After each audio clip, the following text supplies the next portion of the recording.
Welcome again to this presentation class.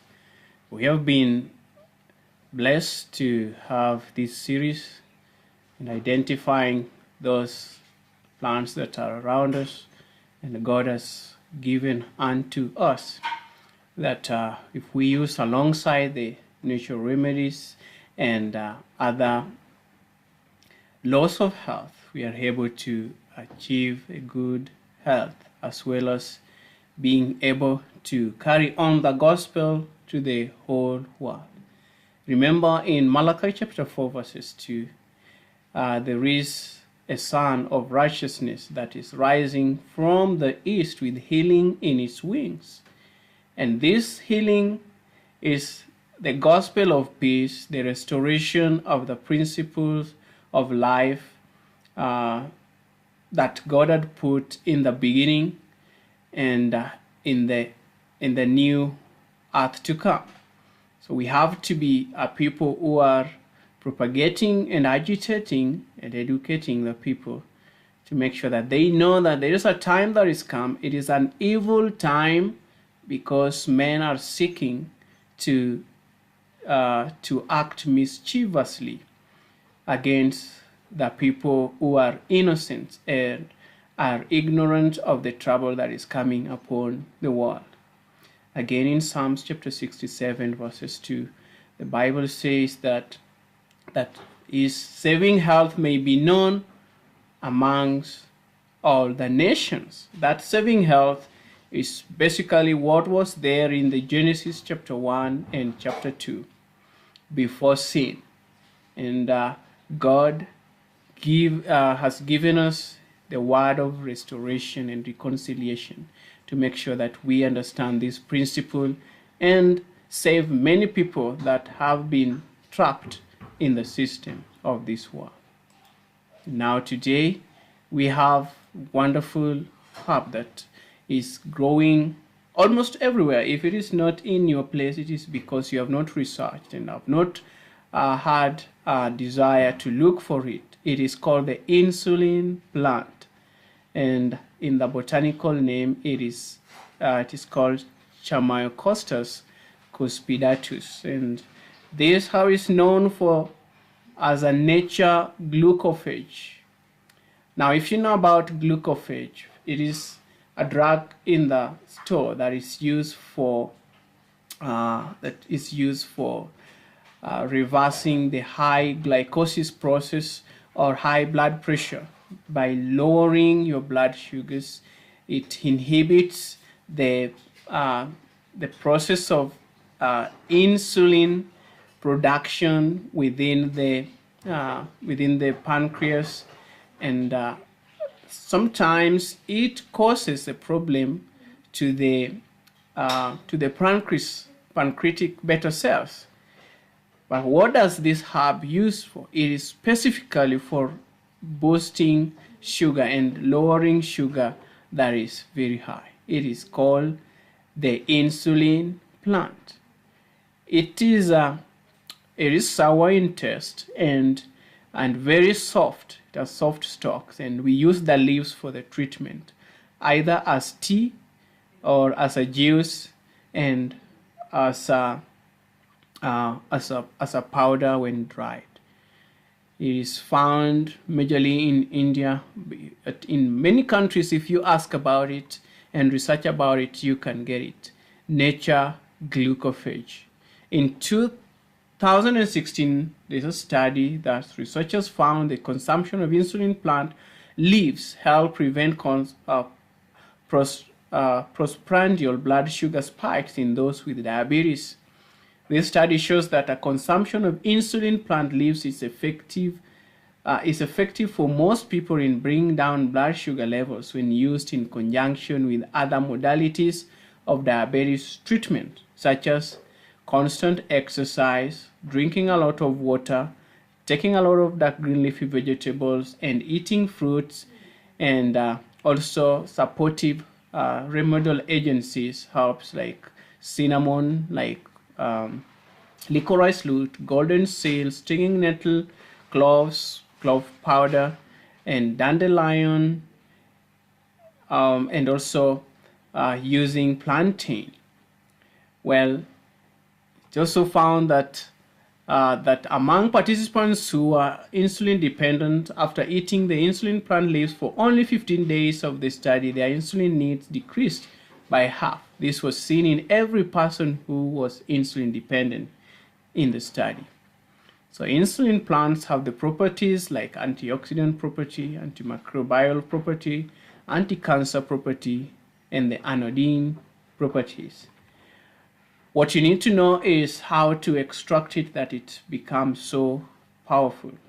Our failure has been to come up with the procedures of extracting and concentrating it so that it works very fast as the over-the-counter drugs. It has antioxidant property. A study proved that the oral administration of ethanolic extract of the insulin plant rhizome at 200 milligrams per kilo body weight given to the diabetic rat for 30 days has shown notable results for the antioxidant properties. The bioactive compounds, that is dioxygenin and quercetin, are antioxidants which is good to treat oxidative stress in the pancreas, liver, and kidney. It has shown better result in diabetic rats, and some of the experiences that there is using this red cedar leaves and seeds, and also cypress leaves and seeds for reducing that stress of the pancreas, and using ginseng and golden seal, licorice root have also proven to be helpful in reducing and repairing the pancreas. Most of the times we talk about high blood sugar levels, but what do we do with the low blood sugar levels, which some people suffer from? What do you do? The problem is still with the pancreas, and if you know how to restructure and make the cells of the pancreas to regenerate again, which takes about 30 days, by using increasing the circulation of blood to the pancreas by doing fermentation, hot and cold fermentation, doing the poulticing in those areas, or applying a liniment made from some of the highly effective circulatory herbs like mustard, the cloves, the cayenne pepper, the ginger, the pancreas is able to restore itself. Also for low blood sugar levels, which is so dangerous because someone may not die very fast out of high blood sugar levels, but low blood sugar levels is very, very serious. You need not to allow a patient, even who is having diabetes type 1, to go to bed with a low sugar low sugar levels of about 3 units or 4. You need to boost it up by giving honey, or giving licorice root tea, or giving glucose, or giving maple syrup, or maybe making fruit juices that are going to boost that glycemic index. Moreover, it stimulates glycolytic enzymes, that is the insulin plants, and controls gluconeogenesis in diabetic rats. Gluconeogenesis is the process by which your pancreas develops cells that are able to convert sugar and also produce a lot of beta cells that are able to control your sugar levels. It has antimicrobial properties, where the methylonic extract from this plant was used and tested against the bacteria that are causing pneumonia, that are causing amoebiasis or typhoid or brucellosis, and it works positively. And another thing we need to understand, it is used for anti-cancer property. I told us that every herb that are good for sugar for diabetes is also good for cancer. Why? Because it helps in lowering the sugar supply to the cells of the cancer. And that is what you need. Three things: lowering the sugar, supplying oxygen to the system, and boosting circulation of blood, and then cutting the supply of that ATP into the cancer cells. And the insulin plant is helping in that. It has anodyne properties. Research proves that the insulin plant has anodyne property, which helps reduce the sensitivity of the nervous system. So we can use it for hyperactive children, children with autoimmune diseases, autism, and also children that are having a problem with their nervous system, be it Parkinson's disease, multiple sclerosis, Ley-Leig's disease, or epilepsy. The paste of the insulin plant leaves is used to get better relief from pain. Insulin plant, the name of this herbicide reveals that insulin plants are most popular to treat diabetes by reducing the blood sugar levels effectively. The fructose present in the insulin plant leaves regulates the increased blood flow levels. High levels of blood sugar are very dangerous, which can cause some organs to malfunction and also resist the nutrient flow in the body. What happens is that when sugar is high in your system, the cells are not able to actually participate in and lock processes, and the reception processes are lowered. They ideally shake because of high sugar levels. High sugar levels causes loss of memory. So should you take sugar in your system, you need to be highly exercising and drinking a lot of water. Regular consumption of insulin leaves can avoid these health issues and also prevent chronic diseases. Usually taking one insulin plant leaves will effectively treat diabetes, and it was proven by more than 15 clinical studies. Preparing decoction using the insulin leaves is the best way to treat diabetes. Boil a few insulin plant leaves for 10 minutes. Strain and drink that water 2 times per day to get good result. Here is a study to prove the uses of insulin plants. Now, it is a natural prebiotic for better digestion. It helps your good bacteria to thrive well and grow very well, very fast.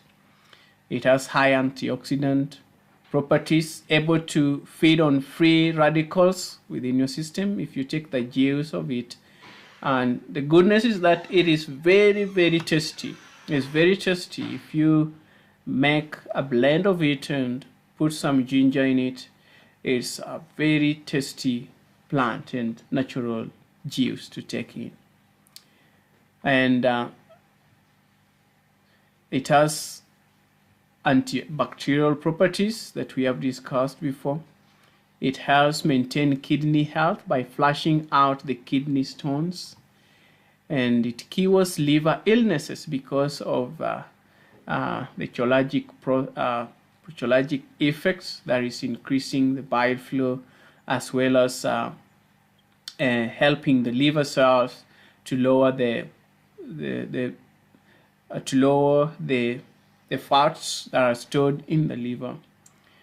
The insulin plant leaves have several vital components which help to break down the settlements of fatty acids in the liver and improves liver function.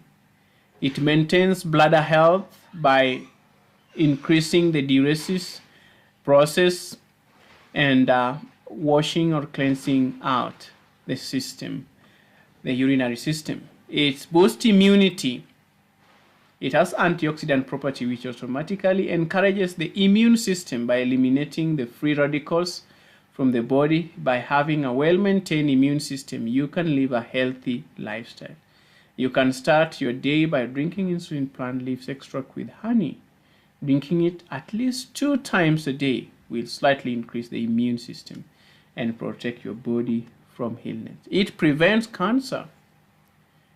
Yes, because of the phytochemicals that is in it that helps you to slow the angiogenesis process.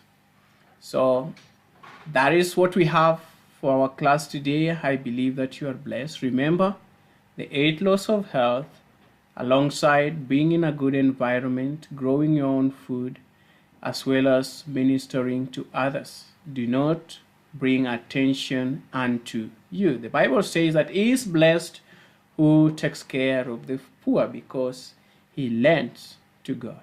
And God is a sure and a just God that will be able to give us good health. In Isaiah chapter 58, the Bible says that then shall your light go forth as the noonday, and your health shall prosper. And when you pray, then shall the Lord hear your prayers. Do you want your prayers to be heard? Then start being a true Christian, a loving Christian.